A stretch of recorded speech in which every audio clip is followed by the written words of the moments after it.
Boa noite a todos. Agradecer a presença desta ilustre audiência, agradecer ao Padre João Paulo pela gentileza em me convidar o Instituto Histórico Geográfico do Pará, e em nome da professora Anaísa Virgulino Henry, nossa presidente, que teve que assistir aos seus familiares, mas que até então estava comprometida em comparecer, mas outros membros, confrades e confreiras, a quem agradeço muito, estão presentes aqui nesta atividade do nosso Instituto, em parceria com a Igreja Nossa Senhora das Mercês. O tema que me propus a fazer essa discussão, depois eu apresento uns slides, mas inicialmente eu vou propor uma leitura do texto, que acho que vai amarrar melhor a discussão a que me proponho. Esta é sempre uma dificuldade que temos no presente, é que os espaços, em vez de se tornarem mais prênios de oportunidades, eles se tornaram isolados. E essa iniciativa de fazer de um espaço de religião um espaço de reflexão, que traz os institutos culturais, não apenas as universidades, mas institutos culturais, sobretudo, que estão na nossa cidade, no nosso estado, no país, e que tem muito a dizer no que diz respeito a uma proposta de conhecer mais. Nós sempre ficamos muito atentos a essas perspectivas, que a iniciativa foi apresentada pelo Padre João Paulo, e pedimos que ele continue, seja persistente nos próximos anos e conte com o Instituto Histórico do Pará para essa parceria. Bem, a parte de texto é mais rápida, mas apenas para significar a temática. A começar pelo título, Dispensadas as bênçãos, vamos às armas. Os cabanos e o convento dos mercedários. A agitação do período regencial colocava em xeque a possibilidade do governo responder muitas demandas que haviam ganho peso desde a independência, sobretudo no que tange ao reclamo para a ocupação dos espaços políticos de governo para os chamados patriotas, como se auto-intitulavam. A presença no governo provincial de aliados do antigo governo colonial era o principal entrave para permitir a extensão do exercício da cidadania, levando a muitos questionamentos, aos quais o governo respondia com muita repressão, e isto se agudiza durante o governo de Lobo de Souza. Os arredores do Largo das Mercês, a intensificação da luta na segunda tomada de Belém pelos cabanos, tornando-se o palco principal para a tomada da capital, pois ali estava localizado o trem de guerra ao lado da Igreja das Mercês. Esse espaço foi objeto de leitura de uma série de historiadores: Ernesto Cruz, Jorge Lucas, Arthur Viana, Domingos Antônio Raiol, Carlos Roque, Pascoal de Pastiolho, Magda Ritt. Todos eles têm usado um corpo de fontes para interrogar como, em diferentes tempos, essa leitura sofreu diversas interpretações. Particularmente importante é a construção de uma memória pela via do objeto da arte, como é o quadro O Assalto dos Cabanos ao Trem, de Alfredo Nofini, de 1940, empreendida por Magda Ritt. A compreensão da imagem como sendo o palco central da luta entre os cabanos e as forças legais valoriza o sujeito coletivo que representa a revolta contra o domínio déspota das forças legalistas. A conhecida Igreja dos Mercedários é um monumento imponente na cidade de Belém há muito tempo. Suas paredes e pisos guardam muitos sentimentos de piedade, devoção, paixão, pena, adoração, veneração, terror, medo, dor, angústia, alegria e tristeza, vida e morte. Este templo majestoso partilha sua história junto a outras igrejas em paralelo à instituição do Bispado do Pará, criada em 1719. Nos conta Ernesto Cruz sobre a criação nestas terras de uma igreja dedicada a Nossa Senhora das Mercês, por iniciativa dos religiosos espanhóis, conhecidos como mercedários, Frei Pedro de la Rua Cirne e Frei João da Mercê, trazidos após a grande viagem realizada por Pedro Teixeira, subindo e descendo o Amazonas, atraídos para a urgência da evangelização e expansão ainda na União Ibérica de 1640. Projeto de missão que foi ganhando envergadura devido ao abrigo de um convento junto à igreja, inicialmente construído com materiais rudes, porém logo reforçada com paredes de pau a pico, permanecendo assim até a construção de seu projeto arquitetônico atual, feito sob a liderança do arquiteto italiano Antonio Lanti, executada em alvenaria de pedra. A saga desta ordem foi de grande importância para a interiorização da consolidação do catolicismo. Contudo, o processo de afirmação do domínio direto da coroa portuguesa fez com que estes fossem expulsos em 1694, tendo seus pertences sido expropriados e parte de suas dependências utilizadas para fins do Estado colonial, servindo de administração da Irmandade Militar de Santo Cristo, posteriormente Alfândega e Casa do Parque, Casa da Praça de Comércio, Recebedoria Provincial, 16º Batalhão de Caçadores, Arsenal de Guerra, Correio, 5º Corpo de Artilharia, para finalmente abrigar o trem de guerra em 1803, objeto da presente discussão, quando foi tomado de assalto pelos cabanos, especificamente na segunda tomada de Belém, em 6 de agosto de 1835. Essa data aí está equivocada, porque são 7 dias de lutas, entre 15 de agosto até 23. Né? Alguns reparos que depois, para a publicação, eu terei que fazer, além da correção de revisão ortográfica de concordância. As lutas políticas continuavam a incendiar o imenso território do Grão-Pará, sendo Belém o foco de toda a ressonância por abrigar a sede do poder, bem como por ser a praça comercial mais importante do norte do país, além de representar em seu entorno a faixa de terra formalmente mais ocupada pela colonização. Desde a desvinculação da condição de sagrado desse território, devido à expulsão da ordem dos mercedários, não se tem notícia da existência de serviço religioso prestado com regularidade. O próprio governador, Dom Francisco de Souza Coutinho, emblemático na história do Círio de Nazaré, por ter sido o proponente da procissão, em virtude de uma graça alcançada, aproveitou-se da sobredita expulsão para infligir mais uma perda àquele templo, quando ordenou a entrega para a portada da segunda ermida de Nossa Senhora de Nazaré, que tinha sido cinzelado em Lisboa, o que antes havia sido encomendado para a Igreja das Mercês, demonstrando como o esvaziamento daquele lugar de religião estava sendo confirmado por esses atos. Todavia, a imponente Igreja das Mercês seguia implantada naquele território, ostentando suas 2 imensas torres em guarda do frontispício e suas 3 grandes portas na frente, desafiando a tentativa de descaracterização de sua vocação para o sagrado.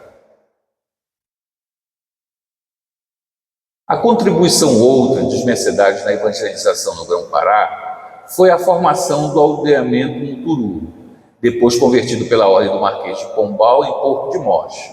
Porém, isso não tira a dignidade da ação missionária dessa ordem no zelo de conversão das populações indígenas.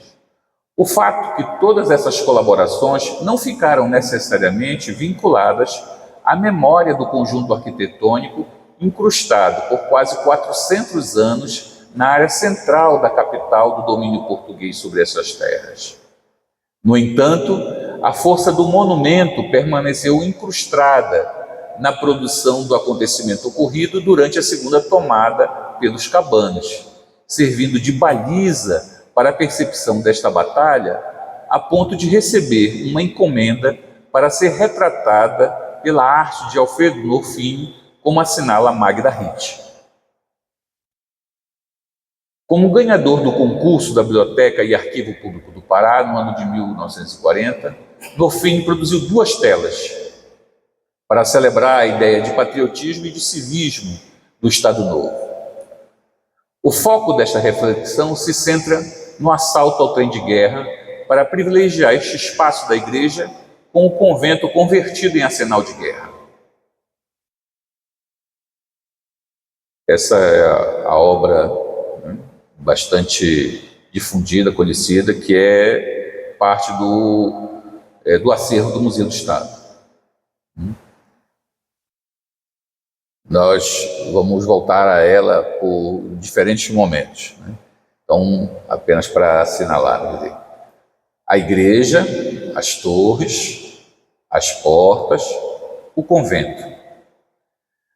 A abordagem da professora Magda, ela centra na ideia do patrimônio, na ideia de natureza e na ideia de homens típicos, a partir da reflexão que ela faz da obra do autor. A minha contribuição nessa perspectiva é pensar este conflito aqui. Esta aqui é a linha de defesa feita pelas tropas legalistas e essa aqui é a linha de ataque feita pelos cabanos.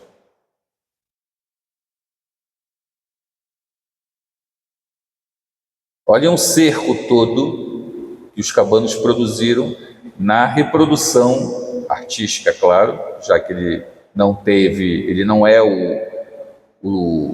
a testemunha ocular, né? Ele fez isso a partir das informações que estão presentes nas crônicas e nos livros de história que já mencionavam o fato à época no século XIX. E observem também, a pintura, ela faz, toda a referência acaba sendo sobre essa frente. Nada sobre as laterais, nada sobre atrás.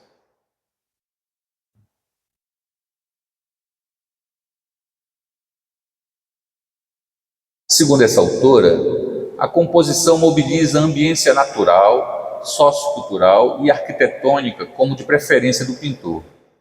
Porém, parece ter escapado dessa análise a dimensão política propriamente dita, expressa pela conquista oferida pelos cabanos ao derrotarem pela segunda vez as tropas legalistas. Se, como reconhece Hitch sobre a grandiosidade do feito narrado pelo próprio Angelim, líder que passa a assumir depois da morte de outros, ficou evidente nessa imagem a força numérica dos cabanos nos confrontos armados como podiam. Ficou evidente nessa imagem a força numérica dos cabanos no confronto, que armados como podiam, enfrentaram tropas profissionais no exercício de guerra e ainda assim saíram vencedores, colocando em xeque o domínio colonial que continuou a se reproduzir a despeito da independência alcançada em 1822. Em armas, a cidadania estava sendo reafirmada na recusa das migalhas do poder político instituído, que não respondia às denúncias recorrentes sobre as faltas de assistência e desmandos do governo na província do Extremo Norte, conferindo uma apoteose àqueles revolucionários que questionaram a exclusão em curso na formação da nação. A resposta do governo da corte não tardou. Mais tropas foram mobilizadas para retomar a ordem e procederam a uma repressão bestial à revolta desses patriotas, alcunhados de cabanos, que, junto a outras revoltas, desafiaram a autoridade do Estado Nacional. Se a igreja está numa posição privilegiada na cena, é enganoso supor que ela foi apenas mais uma testemunha do combate. As cargas de tiros recebidos torna indelével sua participação no confronto, podendo ostentar essas chagas em suas paredes, tanto quanto as paliçadas e muradas que se estendiam na frente da igreja até o antigo convento dos mercedários, convertido em trem de guerra, alvo por excelência dos cabanos.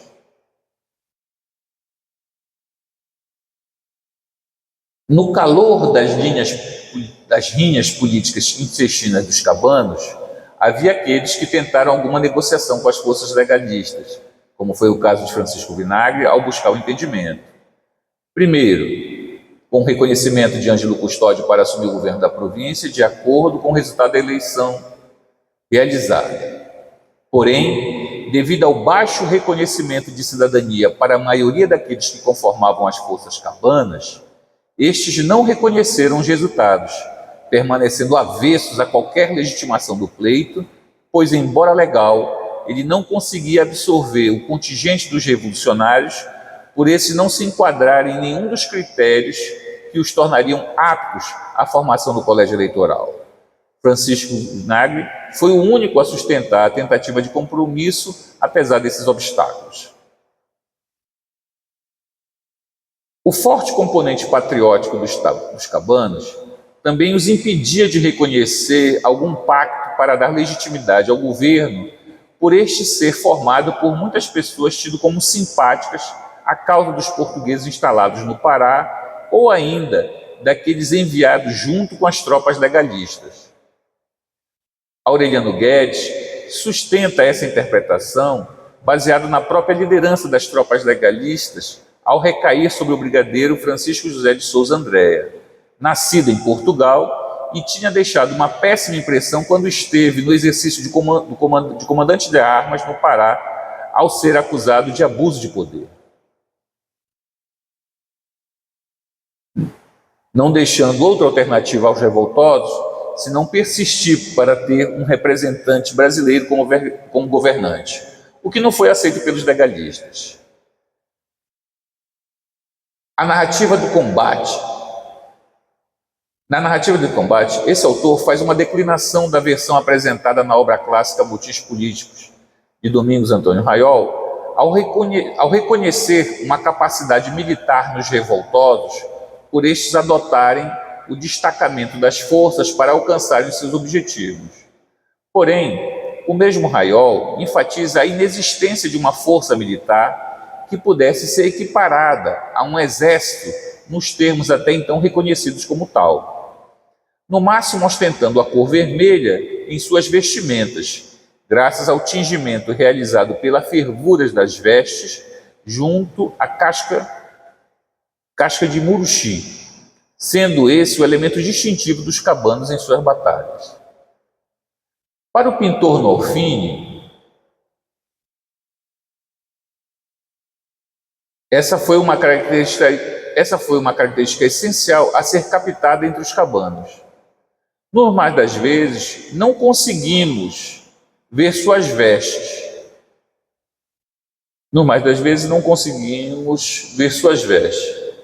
Mas a cor do solo, que é propriamente o tom vermelho, se ele aparece na pintura, é certamente residual. Obviamente quis o pintor realçar o caráter popular dos insurrentos pela modéstia de seus panos, pouco acentuando a cor encarnada, preferindo dispô-los com a armadura do combate do próprio corpo, com o dorso nu, portando arma, seja o facão, o arco e flecha ou a pistola em punho, pronto para atacar as tropas legalistas que insistiam em não reconhecer seu direito de cidadania para compor o governo da província e fazer a justiça reclamada. Com efeito, apesar da descrição nada lisonjeira feita por Raiol e sobrescrita por Guedes, ao atestar serem os revolucionários autossustentados, por não terem oficialmente nem soldos, nem rações, nem fardamentos, sustentavam-se com as cessões de víveres consentidas pela população simpática à causa, ou quando fosse urgente e necessário, cometiam razias contra os sítios e apossavam-se de tudo quanto lhes podia servir de provisão de boca. Vestiam camisas e calças de diferentes panos, compradas e feitas às suas próprias custas.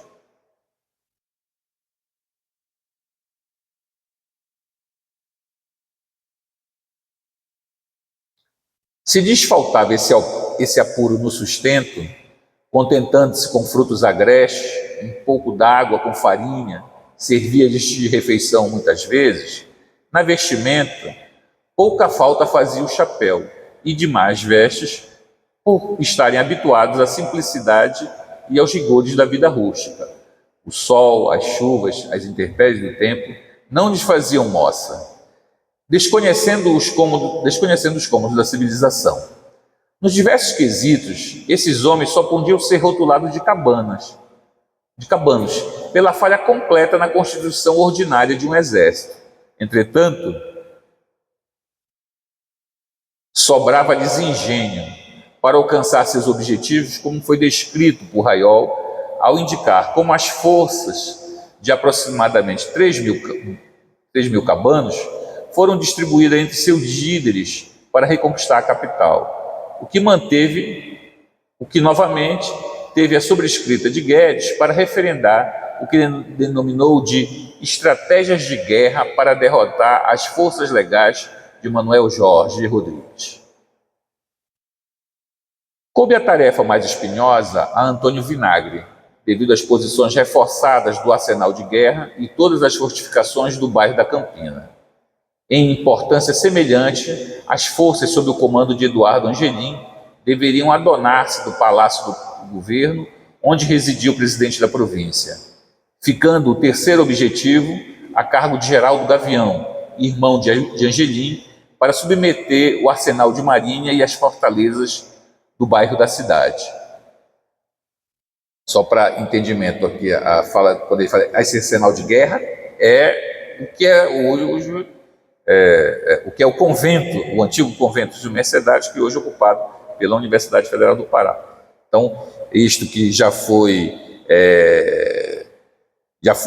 alfândega, já foi 16º Batalhão de Artilharia, já foi 5º Batalhão, mas ele foi também outras coisas mais interessantes. Ele foi também o lar das educandas, depois dos anos 40, num pequeno período. A ausência de armas para todo esse efetivo era contornada com a mobilização da reserva para substituir aqueles a tombar nos confrontos ou naquilo que fosse necessário. Se isto era verdade em qualquer um dos três objetivos, mais gravoso era o caso do arsenal de guerra, por este supostamente estar abastecido de armamentos e suprimentos tão requeridos pelos revolucionários para continuarem em luta. Por isso a batalha fora tão encarniçada. A promoção da causa da legalidade feita por Raiol ao longo de seu escrito é inconteste. Embora tenha feito a crítica à incapacidade do governo imperial em assimilar alguma legitimidade na proposta dos patriotas antes da eclosão da Revolução, permaneceu argumentando em favor da supremacia do império e das forças a seu serviço, inclusive por operarem com mais inteligência sobre os depauperados cabanos, ao suporem estar atacando um celeiro de armas, rações e outros suprimentos, quando isto não se convertia em fato. Porém, a escala de resistência em ceder este sítio do arsenal de guerra demonstra a importância tática de permanecer, ao menos, com uma cabeça de ponte na capital, para permitir a retomada de todos os outros espaços perdidos. Uma vez terem os cabanos sido vitoriosos no segundo e no terceiro objetivo, restando às tropas legalistas sustentar a posição ou entregá-la aos revolucionários por não terem soldados para rivalizar com os números das fileiras cabanas. Sirvo-me, de novo, da pintura de Norfini para demonstrar o volume das forças cabanas ao assédio ao conjunto das Mercês, onde observa-se o cerco em toda a sua extensão por aqueles mestiços, indígenas, libertos, escravos e mulheres insubmissas ao poder do império, utilizando de suas táticas para apoderar-se daquele arsenal que era o último baluarte das tropas legalistas.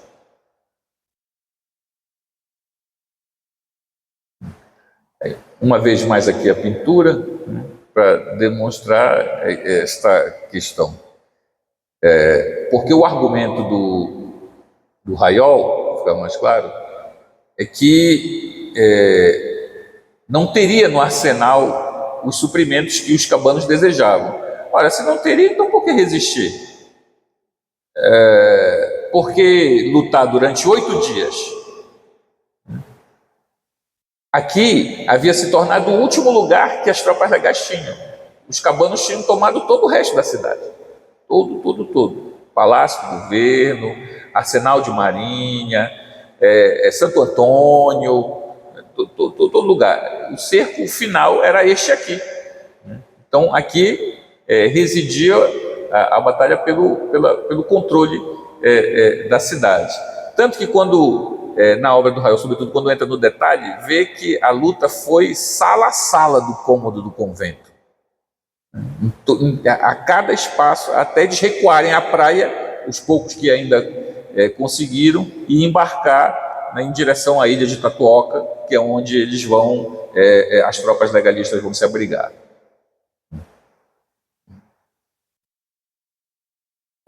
Então, postados em frente à igreja do convento do Mercedário, alinhavam-se os últimos defensores. São esses aqui. Olha, com relação à questão da cor, por exemplo, esses são os cabanos. Difícil achar vermelho propriamente disso. Mas o que vemos? O dorso nu. E as armas? Muito difícil identificar as armas, mas no máximo, aí tem uma outra pintura do Norfim, que não é objeto da minha versão, que é o cabano, mas que todo mundo está ele com uma pistola na mão, que é a arma de fogo mais rápida, mas a outra seguramente era do facão.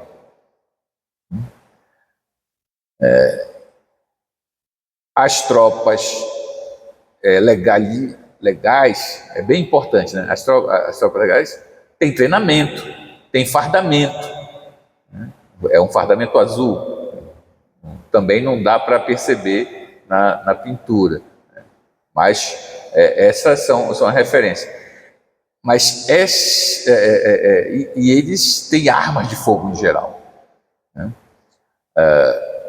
Coisa que os cabanos nem sempre tinham. Então, quando um cabano caía, a arma que caía servia a outro cabano. E eles permaneceram firmemente entrincheirados, né? A batalha vai durar, como disse, do dia 15 vai até o dia 23. Então é muito evolução.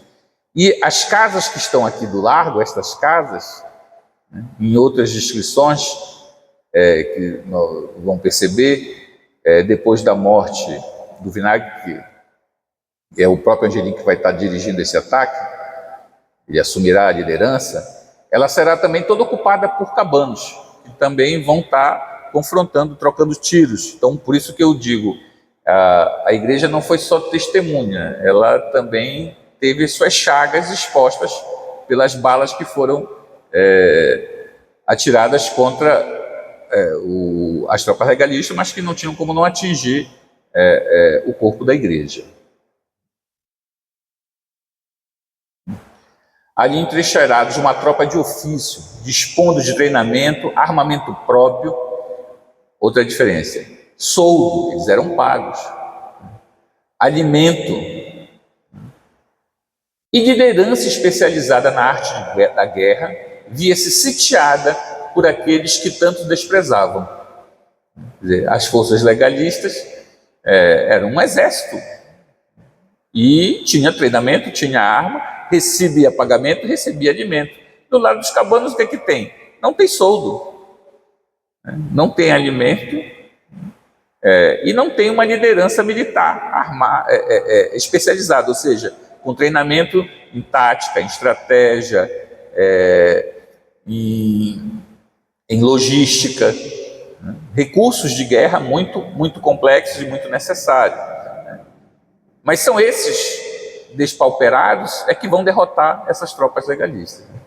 As dificuldades para manter essa posição eram inúmeras, pela impossibilidade de reposição das baixas, pela deserção contumaz do cerco prolongado, e o auxílio do bombardeamento da marinha do Império não atingia seus objetivos, obrigando aos líderes a evacuarem as suas forças, abandonando o último reduto em Belém, refugiando-se na ilha de Tatuoca. A imagem Essa é uma questão bem importante. A imagem não captura a presença dos líderes de um lado e de outro. Também o registro iconográfico da pintura não registra o movimento tal qual um filme, ou das transmissões em tempo real daquilo que assistimos neste exato dia de 10 de 11 de 2023, nos massacres perpetrados em nome de um direito de autodefesa para justificar a explosão de crianças palestinas indefesas. Não obstante, nossa distância de quase 200 anos daquela batalha, havemos de perceber os rastros indicados nas descrições elaboradas, sem necessariamente a preocupação do método dos historiadores, contando para isso com um corpo de fontes mais elásticos, nos quais foram urdidos uma série de sinais pela penas de literatos e cronistas, às vezes de curiosos empenhados em salvaguardar os acontecimentos por meio de diários, notas de imprensa ou a correspondência entre aqueles atores naquele teatro de guerra. Desta feita, a imprensa do século XIX foi bastante pródiga em noticiar os acontecimentos, mesmo sem ter tanta exigência quanto ao ocorrido. Grafou entre narrativas, impressões, análises ou iconografias em menor medida, formando um acervo expressivo sobre aquela ambiência. A este respeito, encontramos diversas menções ao antigo convento dos mercedários nos relatórios de presidentes de província, dando conta do mau estado daquela edificação que seguiu durante todo o século XIX, sendo ocupado com várias repartições do governo, como o fora antes de sofrer o ataque pelos cabanos em agosto de 1935. Para não ficar enfadonho, menciono de passagem, essa que foi uma memória institucional evocada naqueles documentos apresentados à Assembleia Legislativa Provincial do Pará. Agora vamos às imagens que acho que dão mais...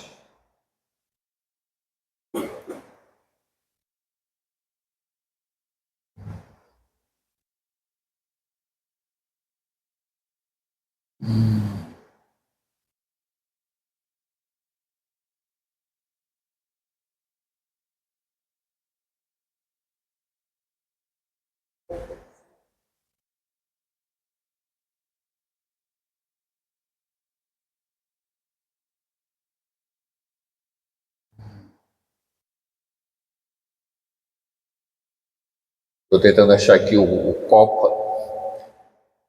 Eu uso o Ubuntu. Então, às vezes, dá uma pequena pane aqui.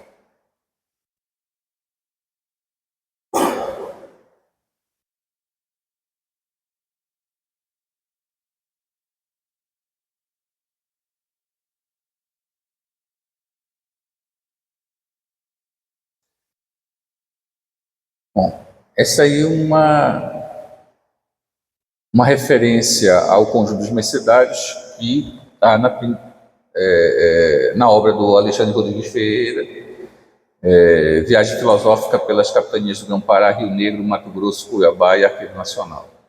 Então, é uma referência importante, né, do século XVIII, a viagem do Alexandre Rodrigues na segunda metade do XVIII, então é crível que seja essa referência, né.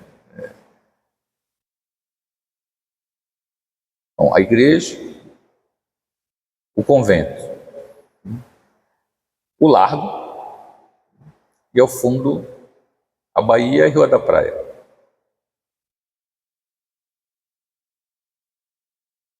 A obra do Norfim, já mencionamos, então percebam a linha de cabanos fazendo o cerco, a igreja e o convento. Por que eu digo que tem uma dimensão política aqui? Porque o conflito, Clausewitz já dizia, né, sobre a guerra como a continuação da política por outros meios e vice-versa. A referência é o mandonismo português era tão abjeto para esses patriotas que, percebam, eles não tinham nada. Então, o que eles podiam perder? Eles se lançaram numa disputa porque eles não tinham mais nada. É algo muito gravoso alguém se lançar assim. É como pensar assim, às vezes as pessoas perguntam para os estudiosos de história, né, por que a maioria dos escravos não fugiam? Porque a vida da fuga de um escravo era muito dura. Então eles pensavam 1, 2, 3, 4, 5, 6, 7, até se convencerem se deviam ou não fugir. Da mesma forma, você pode pensar esse raciocínio. Olha, as pessoas por optarem por um confronto armado dessa escala é porque elas não tinham nada. E o mando português era muito agressivo, muito agressivo. Em vez de mandarem alguém para pacificar, eles mandam o Andréia, que era português de nascimento. Então, as relações de identidade que ele tinha não era para pacificar, não mandaram um nacional. Então, tudo isso alimentava mais o conflito e prolongou o conflito. Essa é uma imagem que está na biblioteca do IBGE, lá, também conhecida, né? Talvez num outro momento interesse para João fazer um acervo, né, das imagens que tem sobre o conjunto, o site, né? Ah, legal, legal. Isso, então, inclusive para estimular as pessoas que tenham, né, que participaram em diferentes momentos, que tenham imagens para adensar o site. Né?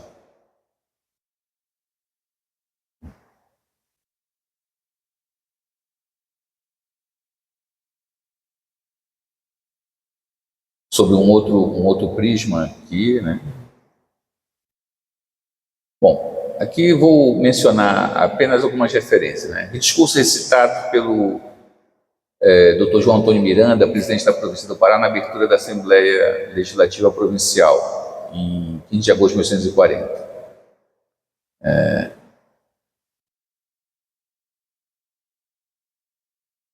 Está ruim na imagem aí, mas aqui eu acompanho para vocês. Cumpre-nos anunciar-vos que, reduzindo-se o número dos artilheiros que ocupam grande parte do convento de Santo Antônio, a ponto de poder o resto ser acomodado no quartel das Mercês. Ou seja, não é mais referência convento, né? Referência é quartel das Mercês, isso em 40.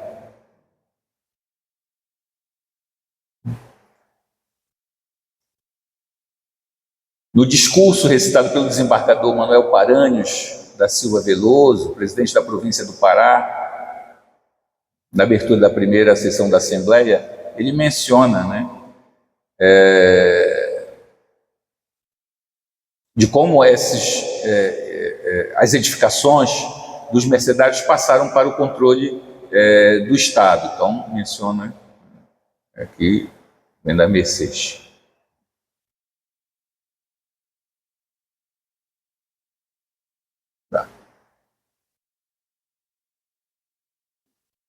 Em 1848, na fala dirigida pelo conselheiro Jerônimo Francisco Coelho, presidente da província do Grão-Pará, na Assembleia Legislativa, na abertura da segunda sessão ordinária, temos de novo aqui, né?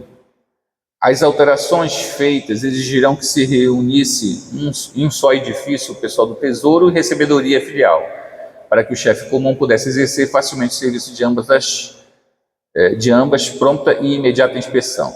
Para esse fim, mandei preparar as precisas acomodações do próprio Nacional adjunto ao lado da Igreja das Mercês, onde atualmente se acha. Então, referência, né, da edificação, tesouraria e recebedoria filial.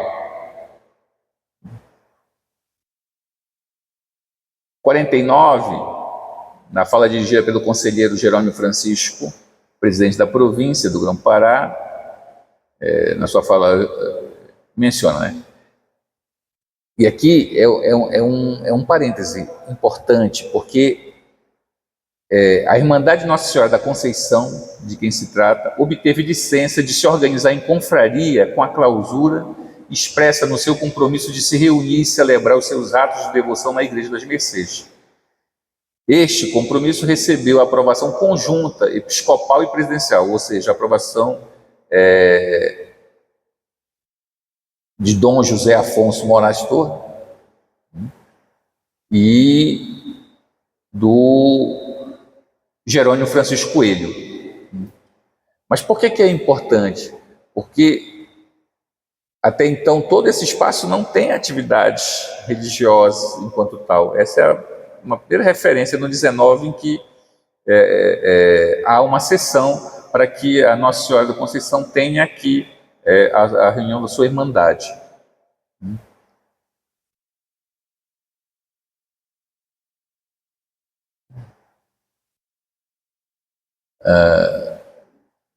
E segue mencionando sobre essas autorizações para os usos religiosos da Igreja.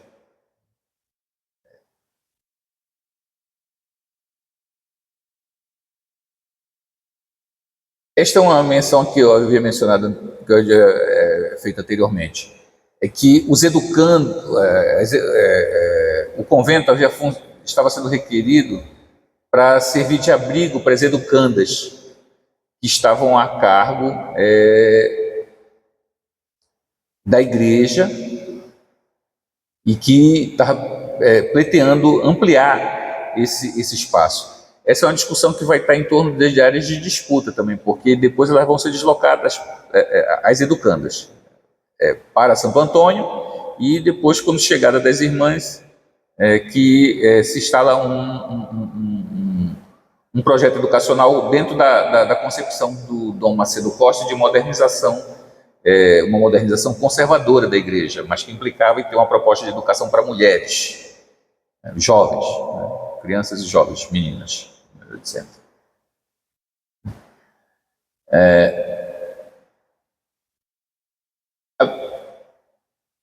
O Francisco Jerônimo Coelho, né, este mesmo, ele ainda empenhou por os reparos no quartel das Mercês, aí de novo, convento, não é convento, o quartel das Mercês, 1.239 réis, pontos de réis, na verdade.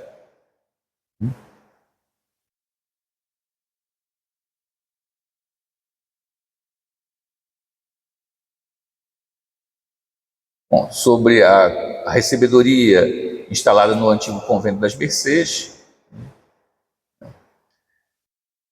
essas referências também vão compor um grande acervo que está à disposição, que mencionei anteriormente, nos documentos do Brasil que foram digitalizados num programa junto com a Universidade de Chicago, Center Research Library, em que está toda a documentação dos governos,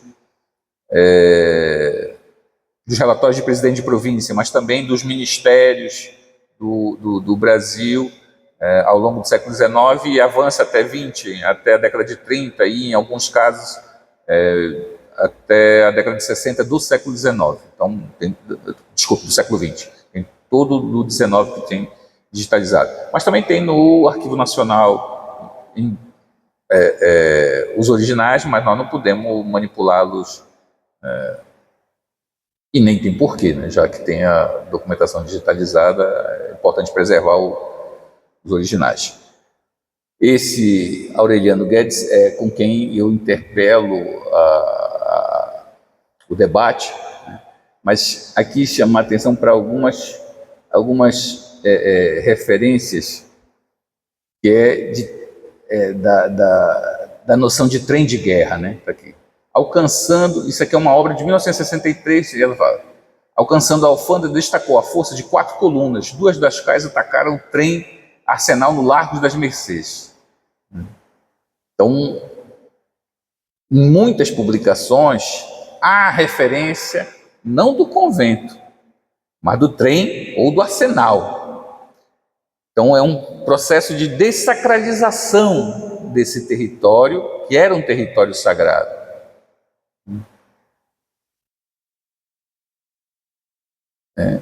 O Major Gustavo Moraes do Rego Reis faz essa pequena planta. Mas observem, isso aqui tem uma importância grande. Este aqui é o Lago das Mercês.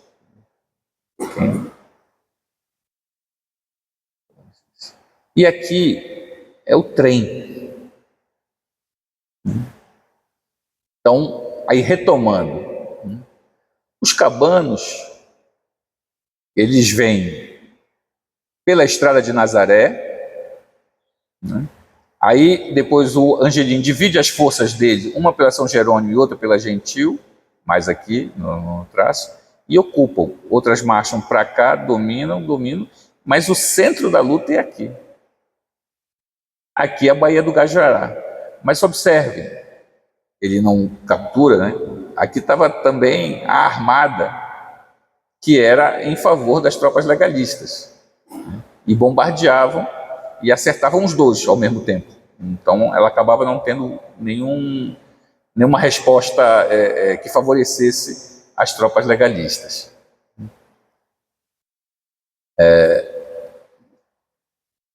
Então, a descrição do Major, né? O objetivo central é o arsenal do Lago das Mercês. Essa referência aqui é bem importante. Então, as outras aqui... E isto é o fundo, né, dos conventos. Mas nós não temos nenhuma referência outras sobre isto. Para esta frente, o que nós temos é o que está aqui, não aparece, mas é alfândega, não passa, que acabou sendo a referência para o prédio. E ele completamente dessacralizado. Ele é um prédio público, estatal, com funções de Estado, nem mais uma função religiosa a congregar. Né? Mas nós precisamos fazer uma história que discute, que dialogue este fundo com aquela frente toda que nós já apresentamos. Obrigado, foi um prazer ter feito esta comunicação.